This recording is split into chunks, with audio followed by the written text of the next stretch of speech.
Hi, can I talk with Mr. Chomsky, please? I'm sorry, do you have an appointment Yes, with him? yes, I do. My name is Nicolas Longo from Argentina. Yeah, okay, and this is for just a 5-minute hello about your documentary, just 5 minutes. All right, that's all right. Right? Yeah, Right? Right? Okay, as long as we keep it to 5 minutes. Hold on. thank you. Okay, hold on.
Hello? Hello, Mr. Chomsky. It's a pleasure to be talking with you. Yes, and apologies for keeping you waiting. No, no, no. We only have 5 minutes, so I'm going to be quite fast about this interview. Yep. First question: what is learning? How are skills and knowledge acquired? That's no way to give a short answer to that. It's kind of like asking, how does an organism grow? How did you, for example, proceed from a genome to an adult organism with arms, not wings, mental processes, visual system, mammalian visual system, and so on. And those are really hard problems of science. Trying to discover the processes of growth and development are among the hardest problems of science, even for simple organisms and simple traits. Well, learning is basically a property of growth. Like an example of growth, like other such examples, it involves genetically determined forces, external environment, laws of nature, many of which are only partially known, and these interact to yield the state that we call knowledge or partial knowledge.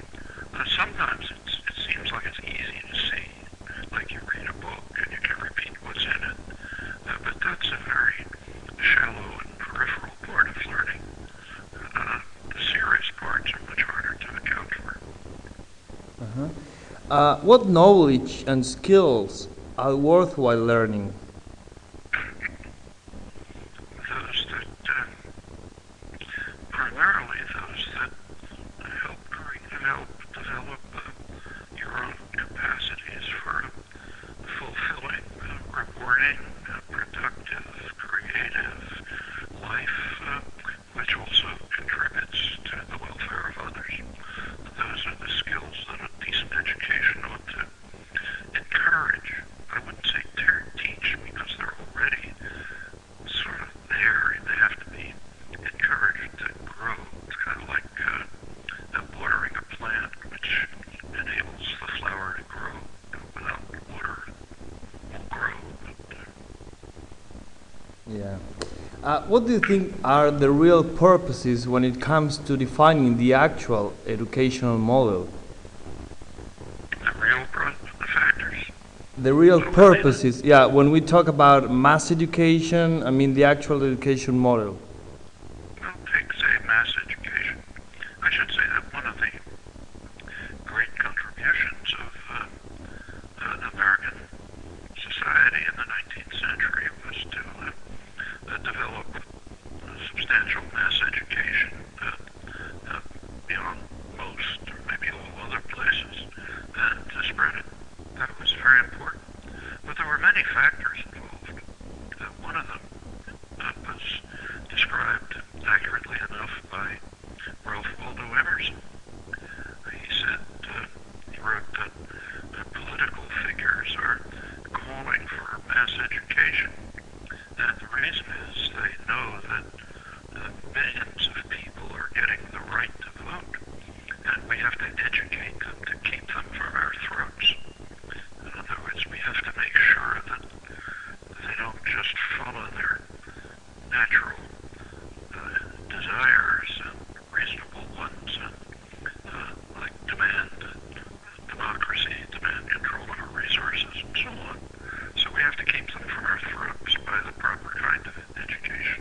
conflict right at this moment. So, for example, right at this moment in the United States, state legislators and the trustees are trying to impose an educational model which is what's called skills-oriented, to train people to be employable in, they don't say this, in our corporations. Okay, that's one ideal for education, and there's a lot of pressure to implement it. In fact, right at the highest level, the programs like the government programs called Race to the Top or No Child Left Behind are basically the core notion is teaching to test, teaching people to, teaching children to repeat what they've been told. The worst possible form of education, unless the goal is educate them to keep them from our throats. What do you think is needed to create change in education? What's needed? Yeah. Same as change in every other area. Just what's worked all through history. Substantial, popular engagement instead of passive observation. By the way, who is to teach and by what methods? Who is to teach? Yeah, who is supposed to be teaching now? Nowadays that information technologies are impacting so much in education. Who are supposed to be teaching and who are supposed to be students? Well, it depends what society you're talking about. In our society, anything like it, there's a professional class of people who are educators. I can't complain about their existence. I'm part of it. And it's their responsibility to principal to carry out the educational program as much free from external control as possible. The students are those who are either required or choose to enter into this process. In another kind of society, everyone would be a student, and teachers would be drawn from all over. In fact, they would be a distinction. Might not even be a distinction. Some distinction. Some people are better equipped to confer, to provide information, background, direct work, and so on than others. But it could be fairly fluid. What do you think is the role of activism in education? Same as everywhere else. It's the way to move towards programs that are committed to the individual self-fulfillment and to the common good. I'm sorry, I'm afraid I'm going to have to leave. I have other commitments. This is for our students. What is the relation you find between generative grammar and knowledge?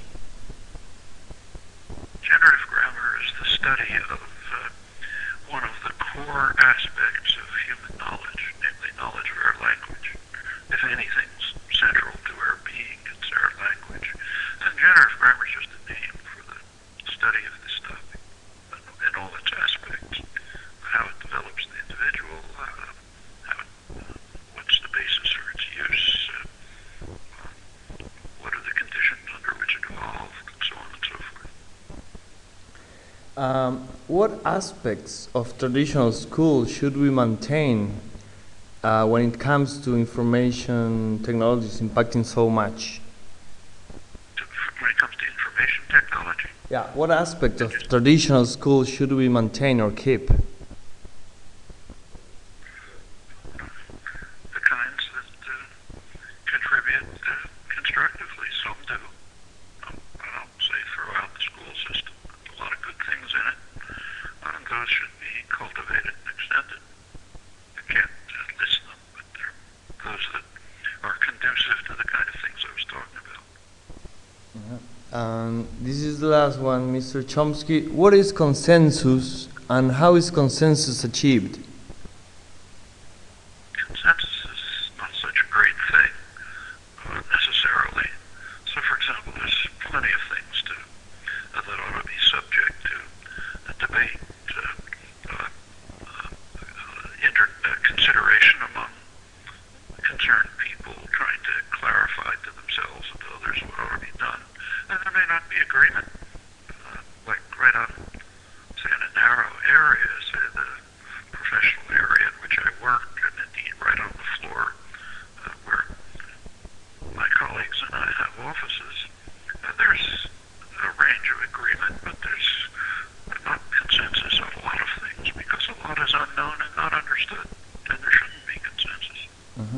And the last one, this is really the final. How would you describe the actual Latin American reality, and especially Argentina? Latin American reality? Mm-hmm. Well, it's quite remarkable. The last 10 years or so, and for the first time in half a millennium, Latin America has made significant moves towards independence, towards integration, even towards confronting some of its horrendous internal problems, and has drifted out of U.S. control substantially. Argentina's been a significant actor in this process. There's a very striking illustration of it just a couple of weeks ago. I don't know if it was reported in Latin America, but a study came out by the Open Society Institute in the United States called Globalizing Torture. It was about the U.S. global torture system, what's called rendition, sending suspects to countries where they can be tortured freely to extract confessions, information, whatever.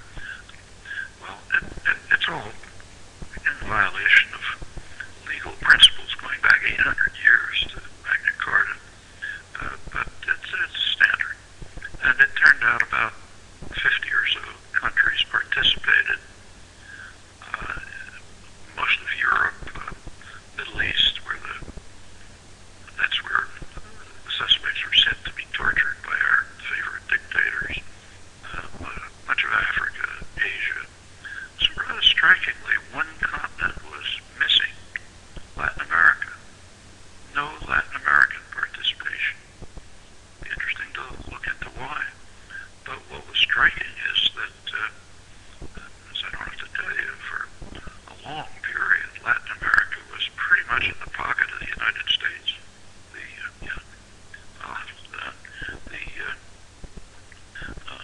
Either the countries did what we wanted, or we overthrew the governments and installed a dictatorship, which would. Furthermore, during this period, Latin America was one of the centers of torture. Okay, now it hasn't participated. Worth inquiry, but very striking on the surface. And what about? I'm sorry, I have to leave. This is the very last. What about Argentina and this important thing that's happening about media and the government, the fight between media and the government? Well, it's too detailed for me to get into at this point. I have to. Be a long story. Sorry. Okay, thank you very much, Mr. Chomsky.